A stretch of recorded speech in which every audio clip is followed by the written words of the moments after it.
Herkese salam. Bugün 9-cu sinif nümunə bir sınaqdan sizlər üçün 3 sualın izahını bölüşəcəm. Hətta 4 də ola bilər.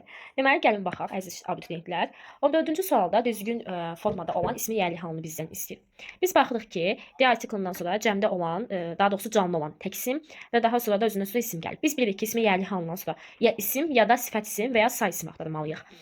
Təkdə və canlı olan isimlərin yerli kal apostrof s vasitəsilə düzəlir. Özündən sonra isim gəlib, bir doğrudur. İkincidə birbaşa sifət gəlib, isim yoxdur. Yanlış. Açıqlaması iz deməkdir. Yeni otaq, geniş və işıqlıdır.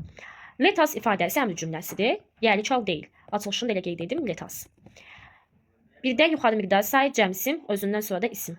Əlbəttə ki, doğrudur. Zaman məzmunu bildirən sözlərin yerli kalı təkdə apostrof s, cəmdə isə apostrofa düzəlir. Maria is looking for ing başqa feil yoxdursa özü feildir. Yəni yerli kal deyil. Başqa feil olsaydı, olanda o yerli kal olmuş olur. Deməli, yerli kalda olan qarşısına plus qoyduğum 1-4 olacaq. A variantı. Düzgün feil formasını seçin. Cümləmizdə was made, yəni was participle to quruluşu görmüşüksə, keçmiş sadə zamanın, yəni past simple-ın məhcul növüdür. Passive voice yəni. Deməli, bütün sənədlər oğruya geri verildi. Give feili verməkdir.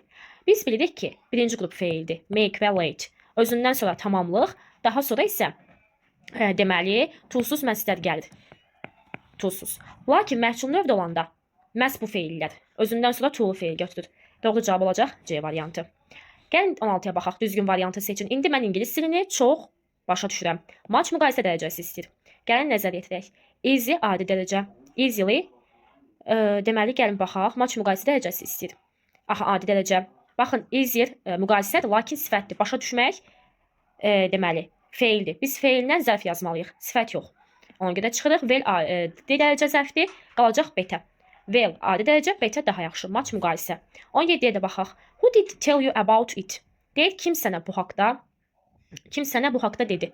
Baxın, who did tell you? Kim mübtədədən sualsa did tell yox. Told olmalıydı. Who mübtədədən sual olduqda köməkçi feil olmur. Elə B variantı düzdür. Who told you about it? Baxın, C-yə baxırıq. Whom did you told about it? Whom did you told about it olmaz axı. Tell olar. Did olan yerdə feilin iki sadə zamanda olmalıdır, toolsuz formasında. Who you told about it? Belə quruluş yoxdur. Ya who told, kim bu haqda dedi, ya da who told you about it? Kim sənə bu haqda dedi? Didlə told yox, tell olacaq.